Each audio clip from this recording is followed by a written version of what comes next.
I was listening to your book this morning, Life at the Bottom, at 2.5 times normal speed. And it was quite I'd read it before, but I had forgotten it's an unending litany of complete calamity across every dimension you can possibly imagine. And then you said you saw like 20,000 of people who were in dire suicidal straits. In addition, I presume that you had patients other than those who were suicidal as well.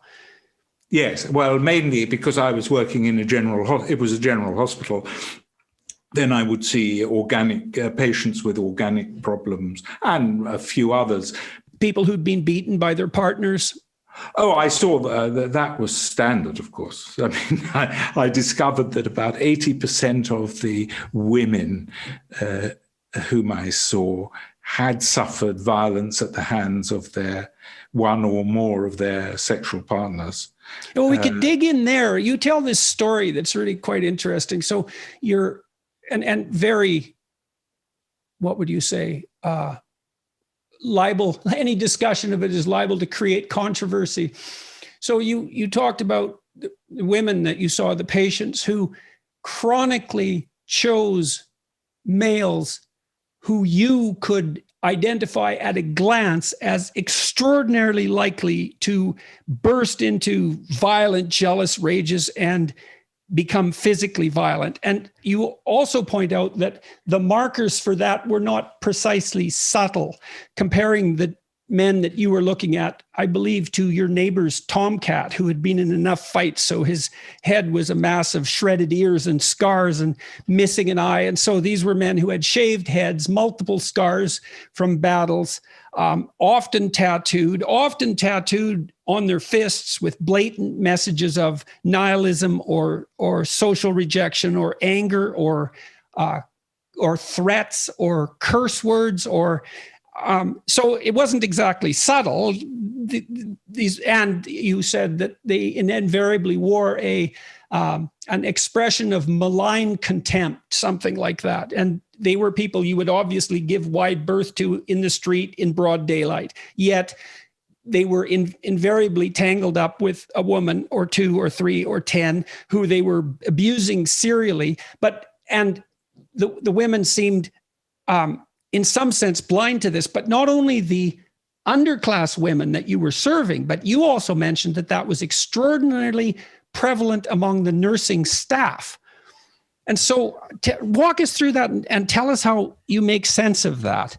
Well, it wasn't, I wouldn't say it was prevalent amongst the nursing staff. It was present in the nursing staff. Well, my interpretation, which would be, of course, regarded as highly reactionary, in the end, this is the conclusion I came to, was that because sexual relations had been freed from all contractual, cultural, economic restraint and constraint, then what was left was a kind of free-for-all. And the men wanted exclusive sexual possession of somebody, but at the same time they wanted complete sexual freedom. Now, these things don't go together very well. I mean, if there's complete sexual freedom, okay, there's complete sexual freedom. But if at the same time you want, possibly for reasons of boosting your self-image, the exclusive sexual possession of somebody, then and everyone around you is the same, then the men would see other men as threats. So they would become extremely jealous because they would fear any contact between their girlfriend, they were never wives, girlfriend with another man would lead to or might lead to a liaison. And after all, since they were sexually predatory in that way, they assumed that everyone around them was of similar ilk, and which was often true. And this used to lead to fights, for example, in so-called nightclubs, which, when I was young, a nightclub was a place where there was a floor show and little tables around, but these were great caverns of thousands of people, where if a man looked at a girlfriend, it was assumed to be a challenge by the girlfriend's boyfriend. And so there could be fights and even murder. Financial experts thought we were in the clear. While these experts anticipated rate cuts, inflation in the United States is still a significant economic concern. Think about it. The US is in the hole by $34 trillion, and yet we keep printing money, which pushes the prices you pay every day even higher. So you can bury your head in the sand, or you can do something about it. Diversify a portion of your savings into gold with Birch Gold Group. Gold is your hedge against inflation, and Birch Gold makes it easy to own. They'll help you convert your existing IRA or 401k into a tax-sheltered IRA in gold, and you won't pay a penny out of pocket. Make gold part of your savings strategy and buy it from Birch Gold. They've been the exclusive gold partner of the Daily Wire for over 7 years now, literally helping thousands of our listeners, and they can help you too. Make gold part of your savings strategy and buy it from Birch Gold. They've been the exclusive gold partner of the Daily Wire for over 7 years now, literally helping thousands of our listeners, and they can help you too. Text Jordan to 989898 and get your free info kit on gold. Then talk to a precious metal specialist about protecting your savings from persistent inflation with gold. Text Jordan to 989898 now. So I got in trouble with the New York Times because I pointed out at one point during the discussion with this journalist that societies all around the world, and I thought of this as a universal anthropological truth and something that was well established to the point of being self-evident, but apparently not, that a major problem that every society faces is the control of aggression by young men in particular, and generally as a consequence of sexual jealousy and striving. And the universal answer to that, insofar as there is one, was the development of monogamous norms and social enforcement of those norms. And you just described it in some sense as inhibition and control, but I think it's also useful to think about it as integration and into a more sophisticated game. Being in a marriage obviously does involve not chasing after other people sexually, but it isn't all inhibitory. Within the marriage, something sophisticated and hopefully wonderful in the long term is supposed to occur as a preferable substitute, and I mean preferable if it's done properly, to the short-term gratification that might be obtained by serial relationships, say, or sporadic relationships, because they're actually very difficult, and they also produce these violent outcomes that you described. And I was pilloried for that in quite a remarkable way. Claims were made that I was making the claim that governments should hand over unwilling women to undesirable monogamous men or undesirable men just to enforce monogamy. But really what I meant was, one of the reasons for marriage, apart from the fact that two parent families are clearly much better for children with the father there, is that societies that allow unregulated polygamy or that degenerate into that are invariably rife with extraordinarily high levels of violence. Yes, well, that's what I saw. Now, of course, what the destruction of the idea of the family as we once knew it has been a long process, started, I think, by intellectuals, literary intellectuals. And it's perfectly true that a bad marriage from which you can't escape is hell. I mean, it's a kind of concentrated hell. And marriage is not easy. So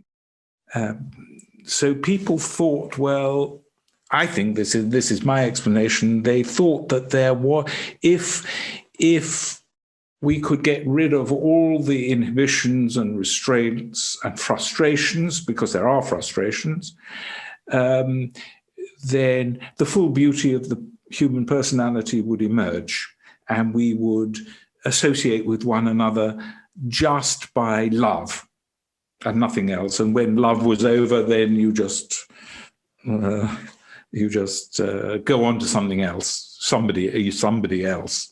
But this is actually a very shallow view of things, apart from anything else.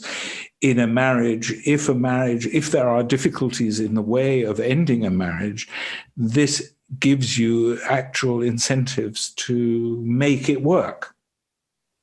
It also tells you that society values what you're doing, which helps you continue to value it, which makes you more likely to stick with it during periods of doubt. I mean, obviously, life is extraordinarily difficult and just on its own, and it's certainly no easier if you're alone, that's for sure. And so life is difficult when you have a partner. And because of that difficulty, but not because of anything necessarily intrinsic to the state of marriage itself, you need social institutions to buttress the structure so that all of the weight doesn't fall on those individuals alone. You know, I mean, I've had clients in my practice who are living together, and you know, when I ask them why they don't get married, the man often will say, well, we don't need a piece of paper to signify our commitment. And I think, first, I've heard that 20 times, and you might think that's a philosophy, but it's actually a pretty stunningly shallow cliche. And second, we're not talking about a piece of paper here. We're actually talking about something serious. You stand up in front of your family, your peers, your friends, the people that love you, the people that you want to spend time with, hypothetically, for the rest of your life, that you're going to depend on, that are going to depend on you.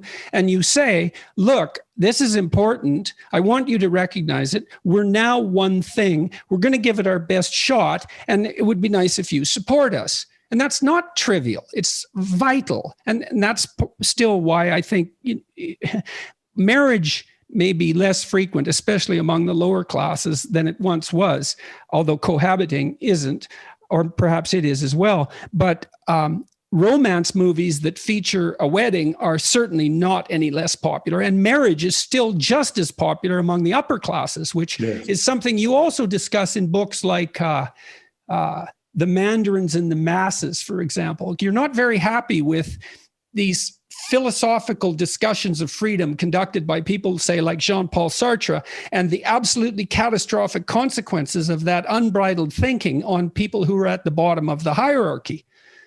Yes. With regard to the piece of paper business, I remember I had a patient who had, and she was not a foolish woman, had tried to kill herself, eventually, unfortunately, did kill herself. She wanted very much a man to marry her. And the man didn't want to marry her, but he wanted to cohabit with her. And I remember him saying to me, I don't see what she's worried about. It's only a piece of paper. And I said, well, if it's only a piece of paper, why don't you sign it? Because it's only a piece of paper either way. So obviously, this revealed that it wasn't only a piece of paper. It was a commitment which he was unwilling, or for some reason, to make. He had personal. Well, there's also the question of, well, what is the basis of your relationship if it isn't actually a formally recognized permanent commitment? Say you're cohabiting with someone. I think in Canada it's 6 months and it's basically common law marriage. So what is it? Is we're going to hang around with each other till one of us finds someone better, but you'll do for now? Is that I don't know what. Well, I think yes. I think it's particularly with the men. I think they don't want to close off all possibilities. They think that having an infinite choice is actually not committing to anything, which of course is a mistake. And what do you think it is committing to? Which the hypothetical continual choice. That is just they hope to be able to continue a life of pleasure and sensation. I think that's about it. And they don't want to. They have a kind of anti-romantic idea of love. So do you think that the intellectuals that were actively engaged in the destruction of traditional structures or in the criticism of traditional structures were just so well protected by the fact of those structures that they were only able to see the residual problems? I think that was it, yes. And of course, they were also protected economically, because economics does make a big difference here.